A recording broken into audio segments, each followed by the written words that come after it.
Whatever you do, do not ask an AI to summarize the tips we're about to go through. Because make no mistake, if you can't summarize information yourself and practice the summarization of information, you're not going to be learning on your own. It's just that simple.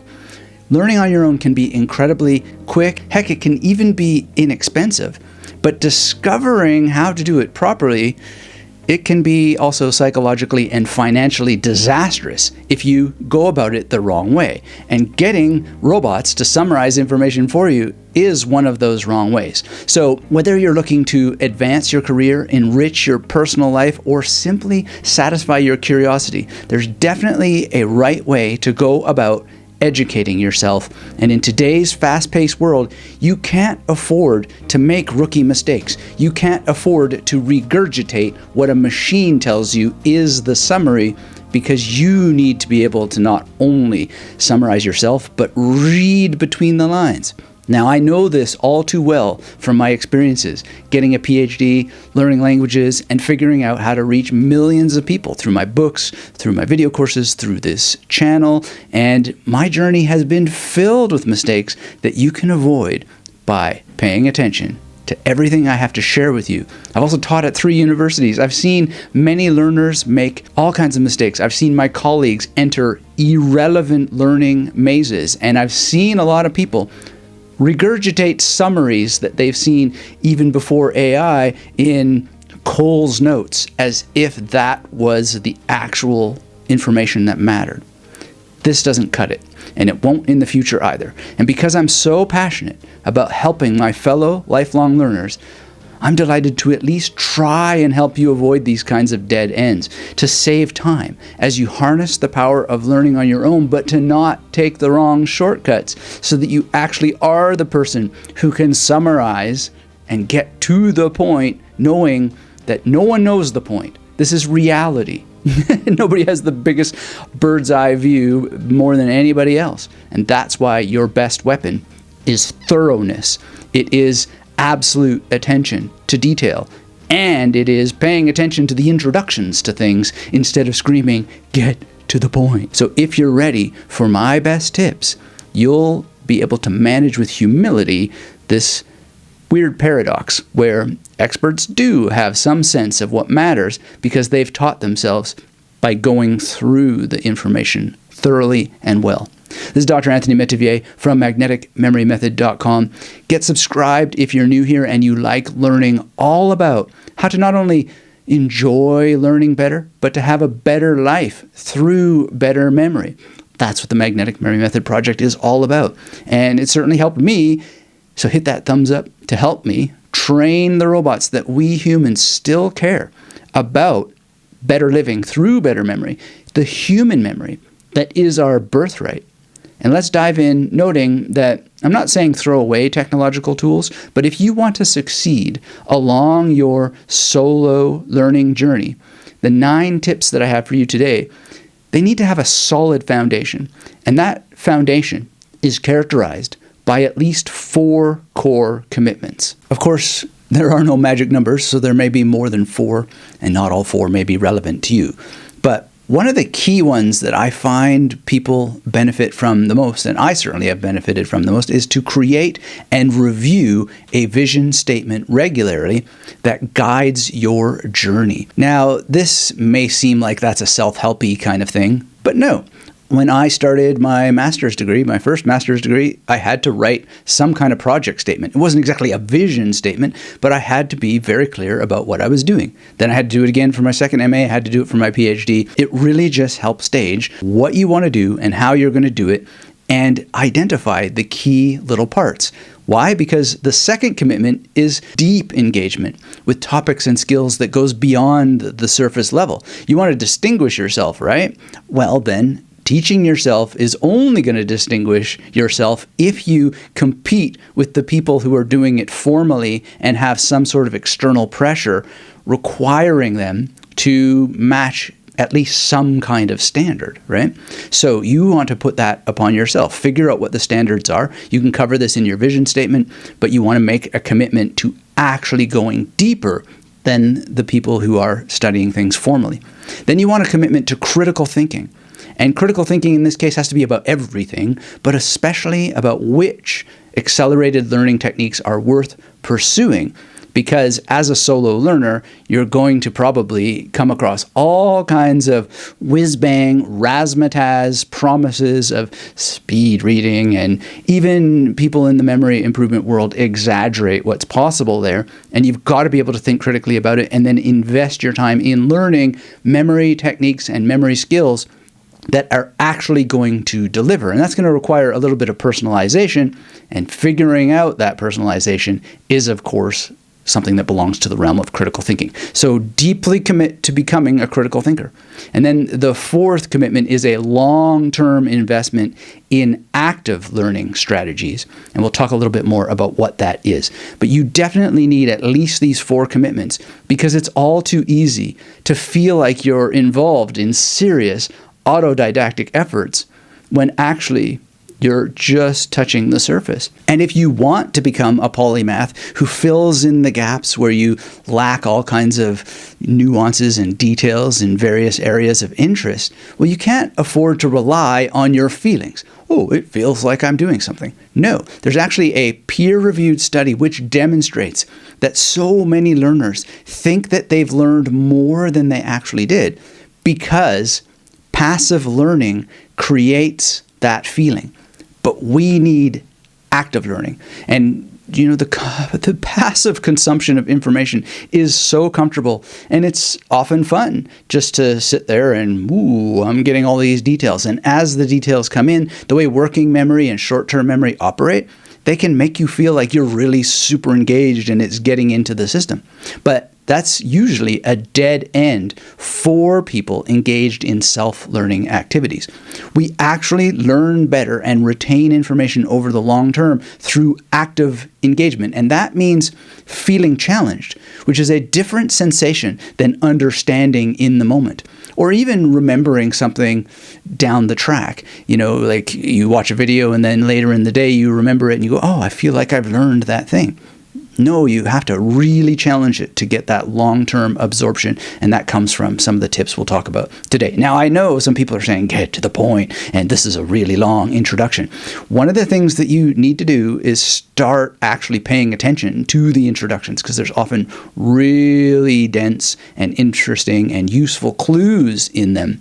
And if you lack alignment with what happens in information delivery in its conventional sense, you're going to wind up in trouble, right? The lack of alignment that is found in the University of California study that I just shared with you, it's not new.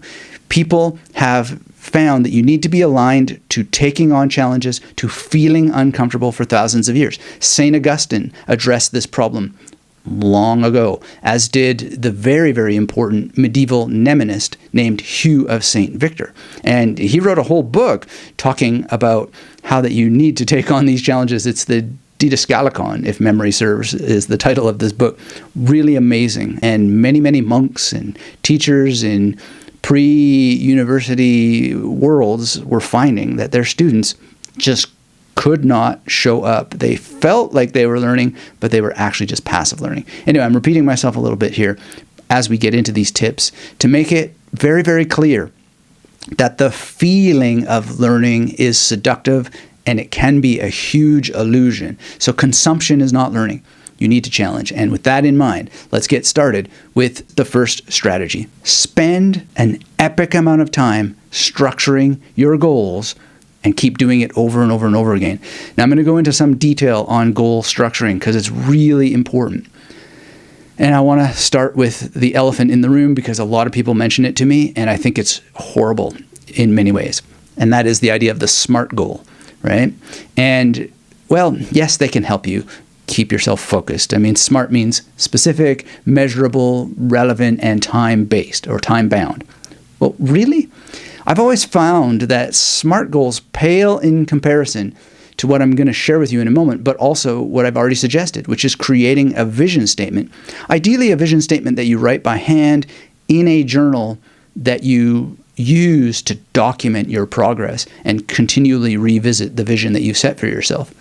Now, this time-based thing really rankles me, and I suggest that you focus on goals, or at least one goal, that is neither measurable nor time-bound in any traditional sense.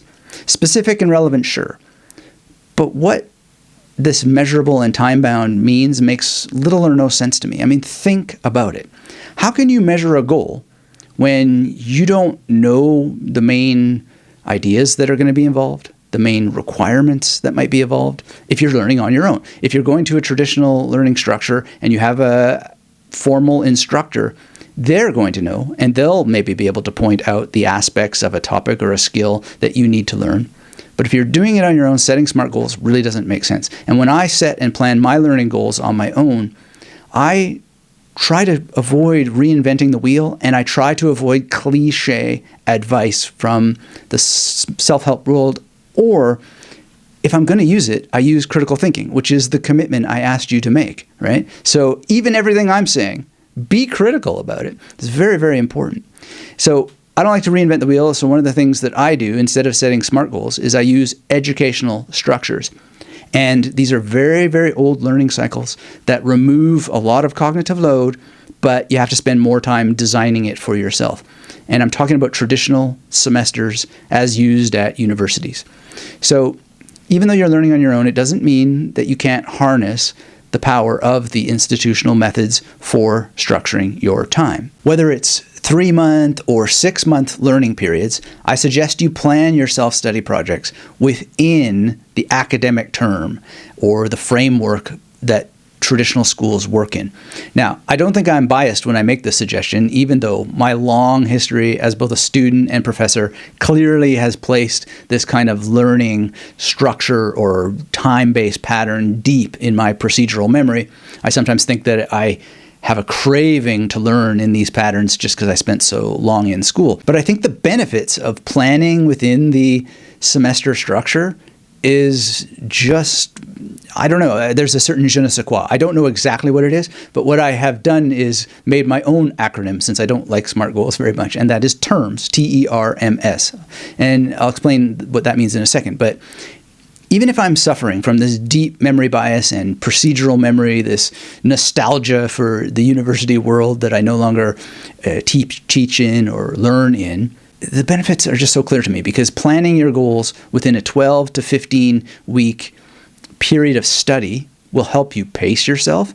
It gives you an end in sight for what you're working on. It helps you clearly designate some recovery periods that are going to help prevent topic exhaustion, because you're not just going to go on and on and on and on. And then you have these accountability sort of structures because you have end dates, and you can look, did I actually show up during this period? So it makes it ultimately more meaningful, and meaning when studying on your own is something you have to invent for yourself. So why reinvent the wheel when this structure is there already? And it's just so much easier to fit the learning tasks that you have to do around your existing schedules and obligations. And, you know, it's just better all around. And I do this myself when I set up my learning goals. I spend some time batching the tasks that are going to be involved around a semester structure. And this ultimately allows for chunking things down, having an end in sight, and then putting in a break. And I can also use an interleaving strategy, which I've taught on my YouTube channel before, and it's just absolutely fantastic. The other thing that it gives a benefit for is it provides this focus that serves as a kind of shield against all the other possible things that you could study. And this shield is something I learned from one of my hardest university professors, but one of the people who gave me the greatest gift. And I'll save the story of how hard he was on me for a different time. But he said that one of the ways that you deal with all the distractions of all the tantalizing and seductive things that you might want to study along your journey is a not now folder. And basically, that's just literally in your journal, having a folder where you write down ideas that you're not going to do now, and you place them in that folder. And then the neat thing about the not now folder is that it often, as he put it, becomes the not ever folder. So this really, really helps you avoid distractions, big, shiny objects and big, shiny learning paths that you might want to go down. And you just write it down, get it off your mind, put it in this folder, and then you probably never come back to it most of the time. But if you're ever looking for a new learning project, now you have this folder filled with things that you decided not to do in order to focus on the semester that you created for yourself.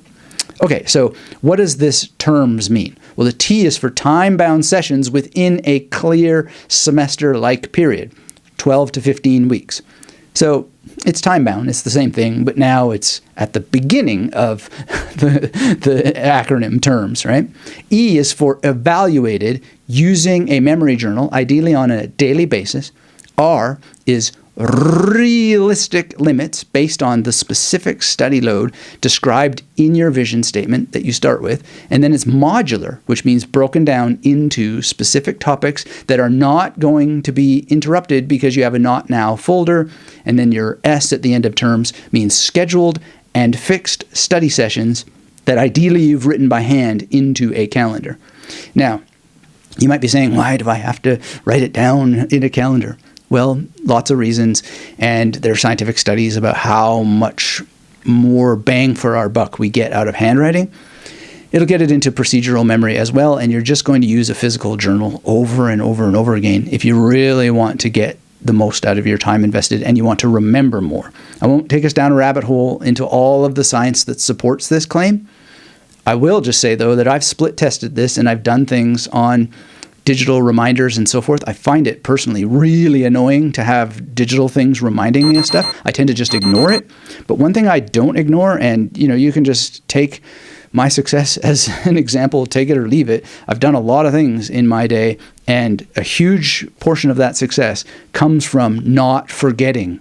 And that's because the thing is big. It's in my space, and I use it daily, and it is absolutely key, I think, to a lot of people's success. When I put things in digital folders and calendars that are on computers, it just gets forgotten. And it's also just annoying. It's so annoying to have these digital beep, beep, beep, beep, and do this and do that. It's just, dismiss, dismiss. When you have it in your face, it's much harder to dismiss. So to give you an example of how that I've used this technique myself over the years so that it's not just, out in space and theoretical and speculative, I have drafted a book, for example, on Giordano Bruno. And the learning project is very detailed. I have to read so many books. So I created semesters for myself to cover not just the books that Bruno wrote, but also the topics he himself studied, and then the books that were written about Bruno. So I needed to create a number of semesters, and those semesters had to involve math, geometry, astronomy, logic, persuasion, and all of these aspects. And I needed to take deep dives into them. So over 3 semesters, I split it all up. And I also needed a 4th semester to go through the precursors of the people that influenced Bruno, such as The Phoenix by Peter of Rowena, which I ultimately ended up creating my own version of The Phoenix. And thank you to everybody who got that. And there's a video with some of the best tips that I found from that book for you on this channel that you can check out. But without leaning on the established educational structure of the semester, I don't think for a second I would have made as much progress as quickly as I have so far. And the only wrench in the gears really is that sometimes I don't pay attention very well to things. And I noticed that a new book was coming out, a new translation of Bruno. I've read other translations. I've wrestled with the original language that Bruno wrote the book in. I'm talking about Sigillis Sigillorum. And I saw that this new translation was coming out, and I didn't quite notice that it was December 1 year after. So I thought it was coming out in a month, and so I ordered it, and I just thought, wow, I'm going to have this book under my belt to have an extra layer of research, which I know that my readers of my book on Bruno will appreciate. And then, people were saying, oh, so when's this book going to come out? And then I was like, well, this book on Bruno, this new translation, hasn't arrived yet. So I went and looked, and I was like, oh, it's a year later. And so then I just decided, well, I'm going to wait for a year till this book comes before I finalize my book on Bruno. So there are little things that can go wrong and so forth, but we'll talk about a point that'll help you deal with when things go wrong later. In any case, that's the vision statement and scheduling your time in a nutshell, with some ins and outs and some nuances to summarize it all, I highly recommend that you make sure you do all of this in writing. Write your vision statement, write your schedule and your semesters in a calendar by hand. Train your brain to start to think in terms of time and not in terms of being scheduled by robots, so that you essentially self-monitor. You remind yourself of what needs to be done, or you have an environment that reminds you of what you need to do.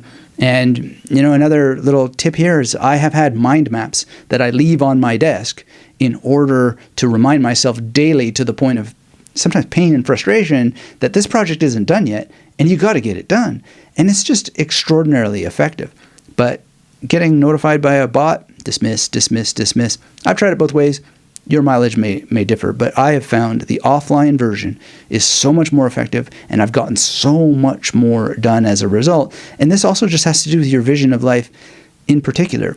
If you just dream all the time without having a physical reminder in your space, it can be easy to forget what you want to do. It can be easy to forget what needs to be done. So if you want an additional resource, check out what I wrote about the treasure map. And it's in the book, The Victorious Mind, and there's a video about it here on YouTube. And it's literally about making your vision as visual as possible, so it's in your space, in your face, all day long. And I can't split test my entire life, but I have a feeling that if I hadn't had my vision statement in my environment over and over and over again for years, I never would have made it to the point that I'm making this video for you and have written all the books that I wrote. And it literally had an image of writing multiple books on the vision statement or the treasure map, which is a visualization of the vision statement. Very, very powerful. And as I say, I don't know, I can't do it twice, but I really doubt that I would have had the grit, the stamina, and even just the reminders to keep myself on track without making it visual and physical in my space, in my face, right?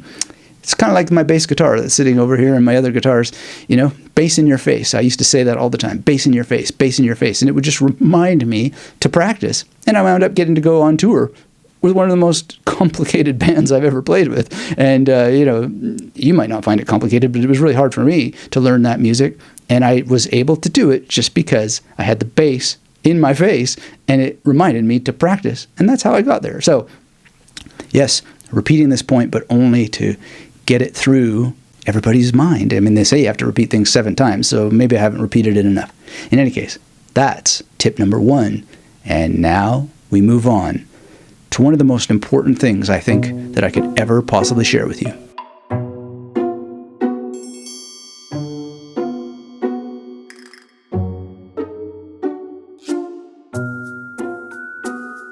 Now, my second and third tip for you are interrelated. They're not exactly two sides of the same coin, but they kind of go together. And the first is that you need to remove distractions when you're studying, not only to keep yourself sane, but also to, make good on the not now folder. And you also need to work with the best possible learning materials. And so, how do you know it's the best possible learning material if you haven't gone through it? Well, let's get into this. So just starting with the idea of how you're going to remove distractions, there's 2 nuances to this. There's distractions when you are reading books and taking courses and new ideas come up, and that's the Not Now folder. So we've covered that. But there's also the distraction of your environment. So one of the number one things that you can do that's really helpful is to just not learn in distracting environments. Okay, Captain Obvious, great. But how do you do that? So if you are able to, as much as possible, learn from physical books. Now, I know this is becoming increasingly difficult, but I think it's going to become increasingly important because there are lots of materials now being written by bots, and those things can have some good stuff in them. But at the end of the day, you're probably not going to want to do that very often. You'll want to get human content as much as possible. So if you can get books that are dated in a particular way, and now we're getting into questions of how will we even know that those dates are accurate? Well, libraries are still going to be a resource for that for sure. And reading in libraries can still distract you. So one of the number one things is to go to libraries with your index cards and remove yourself from distractions. Don't bring a phone, or bring a box that you can lock your phone in for half an hour or whatever.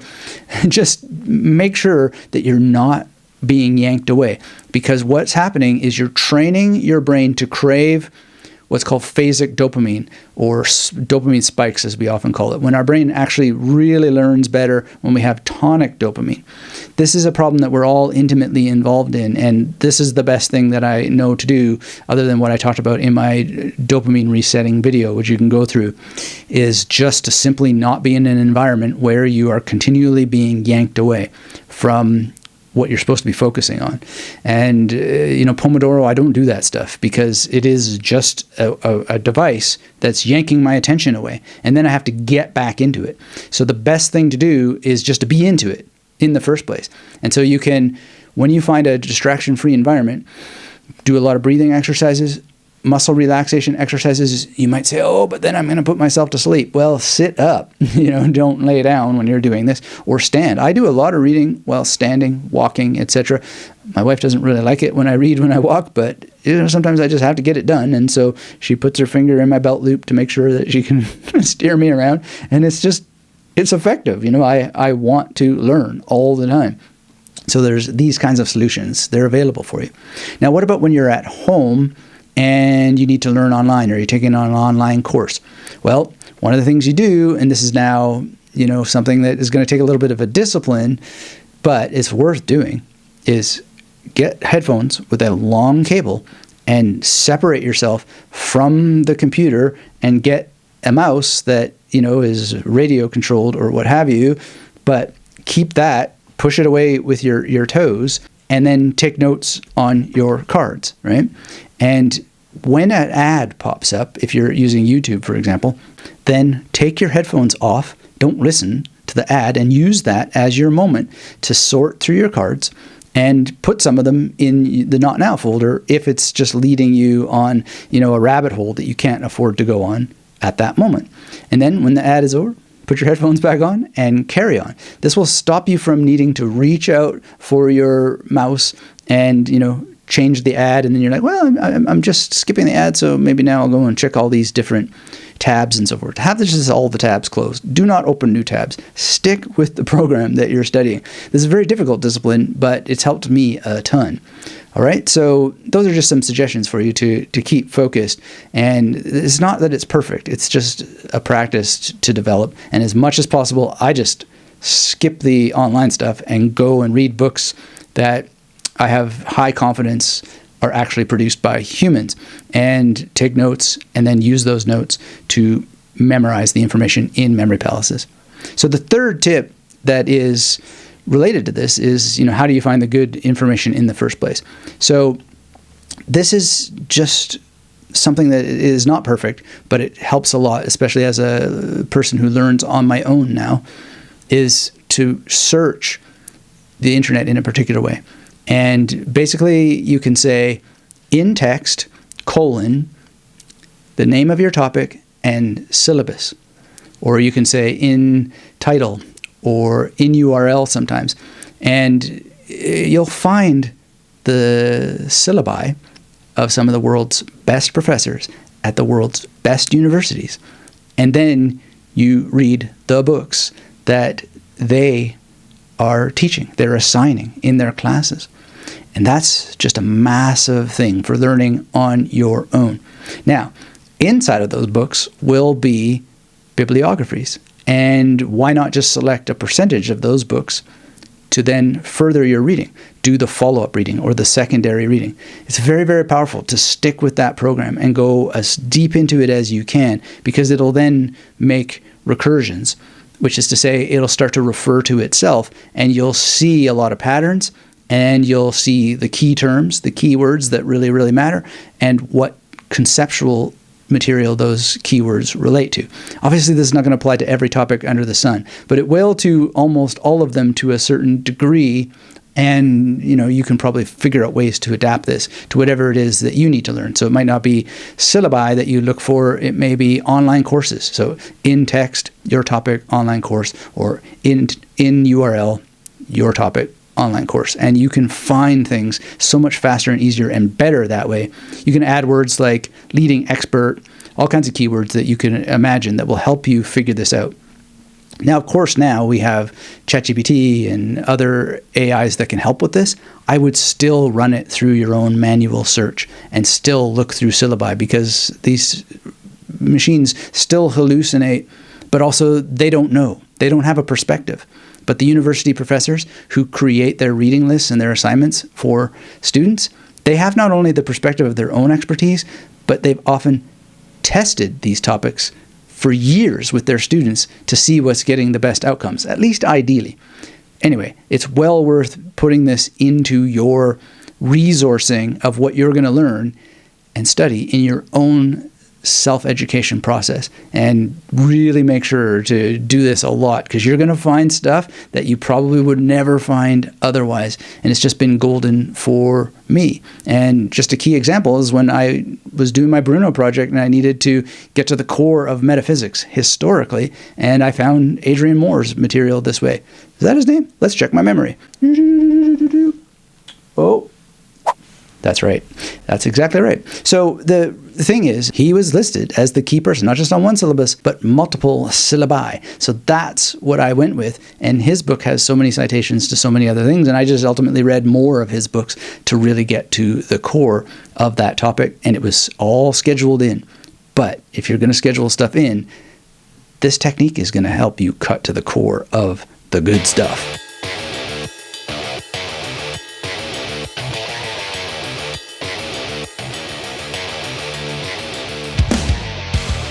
Up next is mastering active learning, which is defined by actively engaging information through things that may make you feel uncomfortable. So, proper note-taking. That means no wasting time with highlighting and colors and all that. Basically, for me, proper note-taking, and your mileage may vary, is getting it out into cards for all the reasons that I've mentioned, and trying to create little puzzles. So I don't give myself each and every little detail, but I try to later make it a guessing game where I go, oh, what was that? And then I have to think back. And then that triggers what's called active recall. And active recall also involves a lot of memory techniques to aid what's called rehearsal. And when you're doing this kind of ongoing rehearsal, you're going to remember more of what you're reading. It's a little bit uncomfortable, though, and you make mistakes, but the mistakes teach you. And more on mistakes in a bit. But you're going to want to really push yourself outside of your comfort zone and not always spend so much time writing. Don't reproduce other books inside of your own note-taking. Just break it down to the core keywords and then use the exercise of trying to piece it back together again as a critical thinking and memory building exercise. And then you'll find that a lot of this is repeated in what's called active reading strategy. You want analytical thinking and other forms of critical evaluation like concrete thinking and abstract thinking, etc.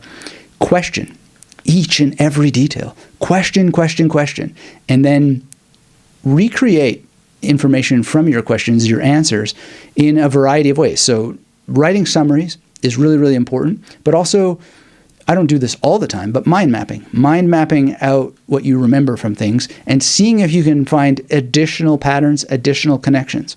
And then something so important is getting the information through your mouth, speaking about it by explaining to others what you've learned, and ideally even debating with others who may have different viewpoints than you. This is really, really huge for helping you learn better, because if it's all just you and your own thoughts and ideas and perspectives without pushback from other people, you're not going to grow as a learner nearly as much as you can otherwise. And so it needs to be embedded in the larger world, in a community, in order to avoid solipsism, in order to avoid arrogance, and so forth. So these activities, they are going to provide you with the alternative to passive learning, which, as we discovered earlier, can make you feel really great and fulfilled and like you've learned, but ultimately you wind up flat on your face, right?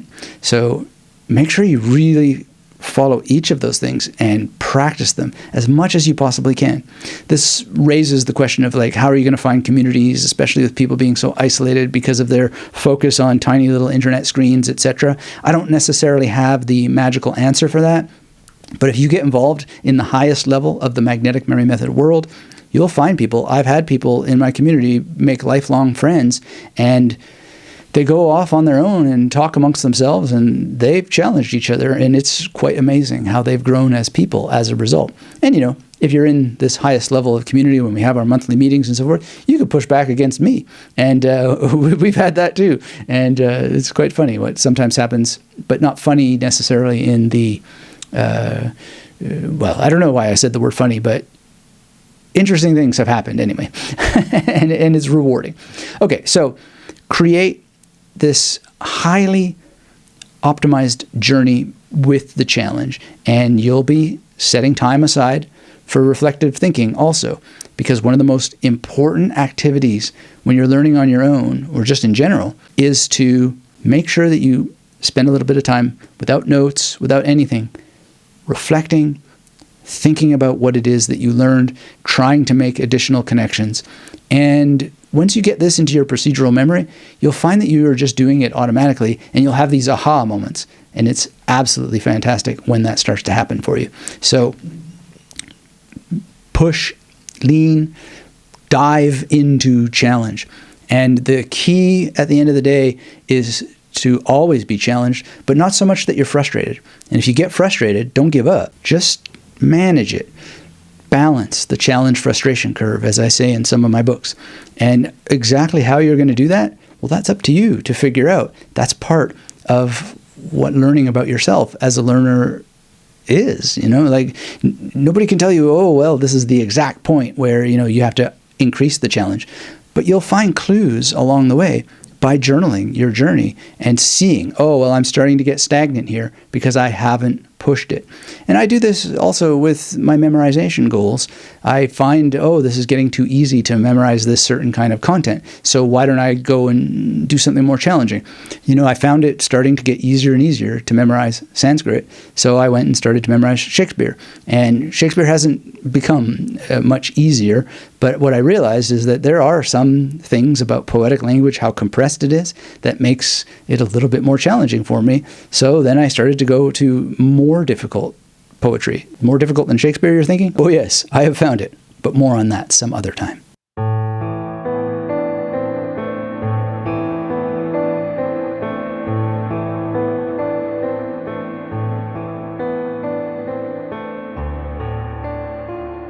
When learning on your own, it is easy to get discouraged because there are just so many challenges. I mean, I don't care how much mental strength you have. Learning on your own feels lonely, and it can also feel isolating too, even when you're no longer learning, because there's so many people who are in your life that aren't committed like you are, and they may talk about things that are less and less relevant to you because your mind is starting to be filled with questions about infinity and the nature of reality and all this sort of stuff. And these people are just frittering their time away on social media and video games, and just can become alienated from this world that you live in, right? And how are you going to deal with this? Well, you got to balance your learning with mental well-being. And to do that, one thing you can do is, maybe this is a little bit inspired by the Stoics, is just imagine everything that can go wrong. Imagine yourself completely alone and how you're going to deal with extreme isolation and alienation from the people that you used to connect with, but all of a sudden their lives are just super boring, right? What are you going to do if that happens? And, what are you going to do if you learn something that requires you to maybe behave differently in your life? This is the old Spider-Man line, with great power comes great responsibility. I think a lot of people abandon their self-learning projects because they not only start to feel really alone and isolated and alienated from society, but they also start to feel the pressure of having a duty. And, you might not want that. And this can get political, so to speak. And it's just something that I find is helped by lots of meditation. And not only meditation, but meditation plus the philosophy of the people who have dealt with these kinds of problems before. And one of the best things I can tell you is the 50th verse of the Atmabodha, which basically in English says that, you got to defeat the like-dislike monster. Because the more you know, the less enlightened you're going to be. You'll be enlightened in one sense, but you'll always be confronted with situations that bring out the worst in you because there's so much to dislike. So the like-dislike monster has to be killed, and it basically says those who kill the like-dislike monster in the ocean of delusion will basically sail past and arrive in tranquility, right? And I think that's quite true. You have to sort of develop some sort of meditative practice as well, whatever it is, walking meditation or qigong or actual memory-based meditation like I practice and talk about and teach in The Victorious Mind. The point is to expect trouble and expect trouble to never go away. Isn't it the Frank Zappa song? There's no way to delay trouble coming every day, something like that. And that's true. You've got to constantly fight the like-dislike monster, because the more you know, kind of the more there is to like about the world. But you can't get emotionally tied up in what you like, because that can weaken you. It can become your Achilles heel. But you also can't get tied up in what you dislike, because there's so much to dislike. Now, other problems that you might face are topic exhaustion, burnout, stress, and then stress can lead to anxiety, and there is such a thing as anxiety-induced memory loss. So I don't want to scare anybody away, but you can actually learn things that cause you to forget because you have anxiety-induced memory loss. Now, I haven't had that myself, but I've seen other people drive themselves into basically destruction from learning. Now, personally, the thing I've faced the most is called topic exhaustion, and it's been one of my biggest enemies because when I get into something, I really get into it, but then it just, you get a stomach full of it, and it's very difficult. So one of the key strategies here is interleaving, and it's basically regularly switching between a small set of topics, and it helps keep things fresh.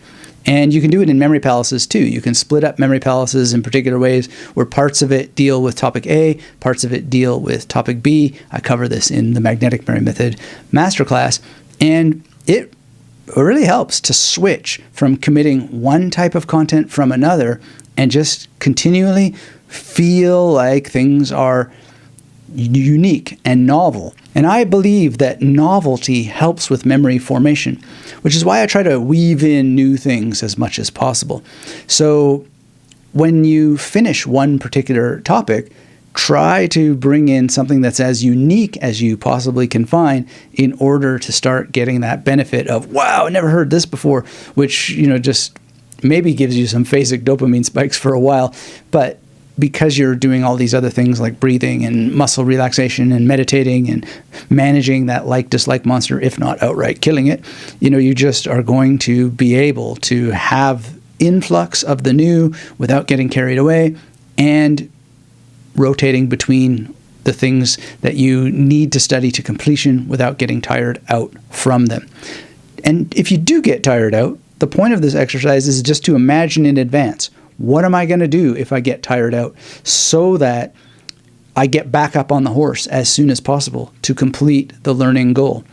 Very, very important to have some sort of strategy. I don't know what your strategies will be, but for myself, it really comes down to and returns us back to the vision statement, making sure that vision has at least 5 reasons why I'm doing it in the first place, so I'm much less likely to fizzle out, and that it's structured within the semester so I can see the end in sight, or at least the break, the pause. So that's kind of like stoically envisioning it in advance with a traditional semester structure built into it.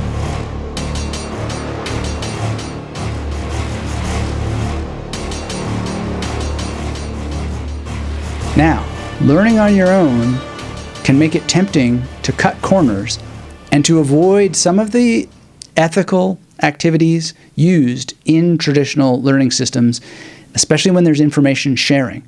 People get really sloppy when they're autodidacts, and that's not good. And I'm talking about respecting intellectual property, especially by citing your resources. And that means making clear when you've derived some fact or idea from another person or even an AI chatbot. Which chatbot did you get it from? Why does this matter? Well, the answer is very, very simple. To be an intellectual worth your salt, you need to be able to explain where your ideas come from so others can evaluate them. And you also want to be very, very careful that you don't take credit for ideas that aren't your own, and also be kind of humble around the very idea that you can have an idea that's your own. The alphabet comes from humanity, right? And I'm not trying to say that you can't be a valuable person and you can't have unique and independent discoveries and so forth. But one thing that I found is just about everything that I thought was a unique insight, as I continued to read the memory tradition, it's there somewhere elsewhere. Bruno had said this. He said, anybody who thinks long and hard enough about memory techniques will land upon the same ideas that I have. And he must have had that insight because of his own research, because so much of what is in Bruno is a repetition of what's in Jacobus Publicius, for example, which I will be eventually releasing my own version of Publicius's work, and perhaps even my own versions of Bruno's work. But at the end of the day, he was smart enough to admit that his thoughts he landed at by thinking. And Peter of Rowena also says he thought about these techniques. And what you're doing there, very humbly, is you're admitting that you're thinking about what? You're thinking about the gift of the alphabet, for one thing, that was given to you, but how the alphabet is arranged in so many different ways to cook up sentences and paragraphs and chapters and books and courses and so forth. So you need the ability to remember where those things came from so that you can openly discuss your journey and help others arrive at the same ideas quickly too, without the egotistical need to own it, because you'll be so much freer without having to hold on to all this stuff. So it's kind of like a paradox. Respect intellectual property, but don't give too much credence to any individual. But remember the names of the individuals, because it's the category of the name that helps you find it in the book or in the course. And you need that ability to remember names and dates, because I have to fact check my memory a lot of times. Is this really where I found this information? Well, how am I going to find the information if I don't remember the name of the author, the name of the book, the name of the article, the general date that it came out? So here's the good news. When you learn the art of memory thoroughly and well, you'll be able to remember names, historical dates, and the titles of books. You'll be able to remember entire quotes, etc. And although you might think that we live in an age of digital content where it's safe to say, oh, I can just look it up later, there are lots of problems with that attitude. There's digital amnesia, where people forget to look things up. That's part of the reason why I talk about having physical journals so much. I can forget my own goals if I don't have a physical reminder and it gets buried in a calendar online, or it gets buried in a digital folder, right? This is possible even for the best memory expert in the world, the best memory athlete, and so on. So don't assume that you're going to remember to look up things later. You may have what Carl Jung called cryptomnesia, right?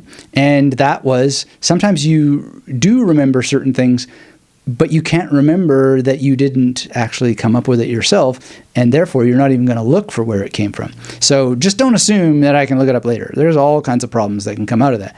The second problem here is that technologies have changed how search functions, often to the point of corrupting it almost entirely in some cases. The Internet Archive has gone down. There's all kinds of internet attacks going on. And then there's the replacement of information that, may just be that we're not even sure anymore that it came from a human. It's just been rewritten, and there's all kinds of problems that are taking place online right now. And maybe there's going to be a solution for them, maybe not. The point is make sure that you keep track of your sources, because even if you get it from an AI and online sources that are constantly changing, you may be called upon to explain it, and you want to be able to do so as much as humanly possible. And that's where the art of memory can really make you shine, because you will seem quite superhuman in many ways by your ability to essentially be a living encyclopedia that recalls names, dates, and book titles. Very, very distinguishing to be able to do that.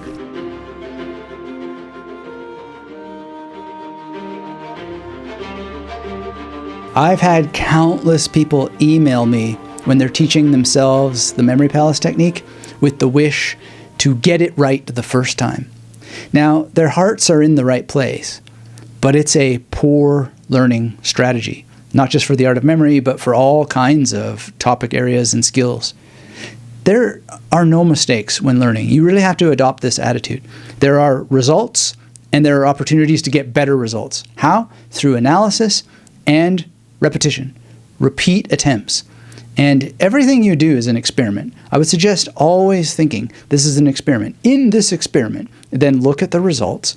And you should do this all the more when your learning goals are ambitious.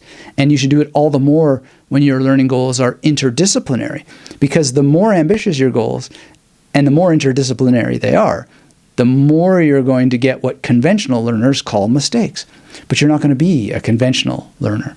You're going to be a magnetic learner, and you're going to use critical thinking. You're going to use analysis, and you're going to just look at what happens, and then you're going to adjust according to your goals and your vision statement without labeling or judging the outcomes. You're going to kill the like-dislike monster. And you may have doubts in your ability to do that. So I highly recommend you check out the Magnetic Memory Method Masterclass, or just start at the website for lots and lots of articles about how to develop your mental strength, and you'll be able to learn how to adjust on a dime. And you'll also get notified when one of my live cohort courses is available, and you can learn memory techniques with detailed action steps, exercises, and of course a sense of community while we're together. And like I said, people meet each other and they share their failures and they embrace them. They talk about how they overcame them by doing just what I'm suggesting, analyzing, and then correcting course. And we help each other correct course. And it's just absolutely fantastic. So have a look on the infographic I have on the screen here. And basically it all boils down to you got to redefine the idea of making mistakes. You got to just change that completely. And then you have to shift to thinking about what is the specific action I'm going to identify, and then get going on the next attempt. And then stay resilient. And you stay resilient partly by taking action and maintaining a positive attitude as you do. And if you have that negative attitude, this comes back to killing the like-dislike monster. And you may like your positive attitude and it feels good, but kill that too, right? Because you don't want to get involved in self-praise too much. So enjoy it for what it is, but don't get hung up in it, because it itself can become a barrier, right? Because you come to rely on the feeling of being positive. So it's almost like neutral positivity, if that makes sense. And then celebrate your effort, not the outcome. Recognize the courage that it takes to get started learning on your own and to keep going, right? And then always be prepared to deal with that like-dislike monster, because the celebration has the chance that it's going to build the ego that you really need to tamp down, move out of the way, so that you can just keep your eyes on the goal, and not just the goal, but the journey to the goal. I don't think it's one or the other. Some people say, well, the journey is the goal and all that sort of stuff. And there's truth to that. But at the end of the day, it's got to be both. It's got to be a balance between them and really leaning into that challenge. But celebrate that you are that person on the journey, but not too much, because it can harm you in the end.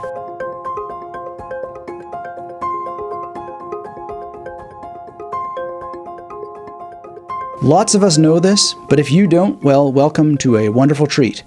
Bruce Lee said, "Be water, my friend." And part of what he's saying is be adaptable, be flexible. And that means that you're able to bend so that you don't break. Year after year, I see so many students flounder because they actually seem to prefer to break rather than bend. And I can relate. I mean, I needed flexibility in my own life at a certain point because there were so many things that I didn't want to do, and I resisted, often for far too long. And I've observed it in many, many other people who are trying to teach themselves. And you can teach yourself and learn very, very fast. But there's also something not quite true about the surface level image that's created by the phrase teach yourself, right?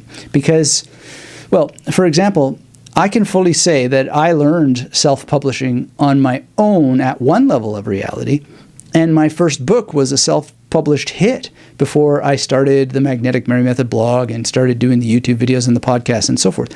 But at the same time, there's no self about it. There's no doing it on my own at all. I listened to so many podcasts, read so many books, and took so many courses, all of which involved the efforts of other people and me needing to be flexible and adaptable to embracing their suggestions, which went against my nature. You know, I came from an academic world, sat around criticizing capitalism all day, you know, and I needed to be adaptable to how the world really works. So I belonged to discussion groups. Eventually I had mentors, some of whom I met with regularly, and I needed to adapt to what they were saying because I was so rigid in the beginning. I didn't want a website. I didn't want an email list. I didn't want to learn how to make videos. I didn't want to be on videos at all. But the constant change online really meant that independent authors who really want to write books, they've got to make videos. I mean, some people are able to get away with it without doing that, but I think it's pretty few and far between. So somehow I found my inner Bruce Lee, and I learned a whole bunch of stuff that I didn't want to learn. And I did it with as much consistency and joy as possible, but I didn't require the joy. I was adaptable and flexible to just doing it anyway. As I discuss in The Victorious Mind, I followed Tony Buzan's advice, and he said that the rules will set you free. And there are so many realities around all of us that we need to figure out what those rules are, and we need to embrace them. We need to lean into them. I personally would have failed long ago in learning not only from other people, from their books, from their courses, but just also never learning from experience if I wasn't willing to change my standards and be flexible, right? So that's theory, but how are you going to become flexible as a lifelong learner? Being adaptable for you may involve leaving behind an all-or-nothing attitude. I've seen so many people tell me, if this memory technique doesn't work this way, I'm out. Well, it does work this way. I mean, we are able to teach these techniques to each other because our brains are more similar than they are different. Information is more similar than it is different. And so you've got to be able to do it incrementally sometimes, not have it all learned according to your timeline, right? Remember I said I don't like that about the time-bound nature of the SMART goals, because you sometimes won't start at all if it has to be so time-bound. It has to be tickety-boo. I prefer the terms methodology because it allows you to add another semester and not worry about whether you got it all done in the time-bound SMART goal. No, I don't think that's smart at all. You got to be willing to learn incrementally, and sometimes you got to have 10 semesters when 9 didn't work. Then you may need to seek situations outside of your comfort zone so you can learn in real life scenarios. I didn't want to get on camera, so I went to a course on how to present on camera. And I got way outside of my comfort zone. And I learned so much from that teacher that I had, so powerful. But I had to be flexible in order to actually get on camera, but I also had to be flexible enough and humble enough to go take the course to learn what's involved, even though to this day, I don't really like being on camera. That's part of developing a growth mindset and facing the fears that you have, embracing so much ambiguity, never knowing from one video to the next what will happen, and becoming comfortable with it, right? Now, that may not translate to you exactly, but will this book actually help me? Will this course actually help me? You don't know. You only can go on what other people say and what the advertising says, right? Well, you're never going to have all the answers. There's so many comments I get on this channel. I'm missing this one little piece about the art of memory. And when I have that little piece and I understand it, then I'll finally be able to begin. Then I'll have the confidence that I am able to learn these techniques. Well, no, and 1,000 times no. You're only going to have the feeling. And that feeling that maybe you have learned will not be the same as having embraced the ambiguity of it all. And I can tell you that the art of memory is actually based on contradictions. It is something that violates the law of identity. It violates the law of non-contradiction, and it definitely violates the law of the excluded middle. So make sure that you embrace ambiguity, because that is what memory techniques are all about. I have acquired something that I'll show you in the future that helps explain visually just how much memory techniques are based on the law of ambiguity, but that's for later. Anyway, you've got to learn to adapt to limitations in time, money, or access to resources. I've moved away from cities that have big research libraries that I was able to access. Just got to adapt, be flexible. And that's really, really important, because if you can't access it, you still got to move forward, right? But a lot of people, they just throw up their hands and say, well, wasn't meant to be. Oh, no. There's usually alternatives. And if there aren't alternatives, then your new vision statement needs to be rewritten so that it includes the possibility of doing whatever it takes to get the knowledge that you need, to get the resources that you need so that you can continue completing the learning goals. Becoming an adaptable, flexible learner isn't necessarily easy. It is one of the hardest things that I've ever done. But I also think it's the most important skill of them all, apart from developing a strong memory, of course.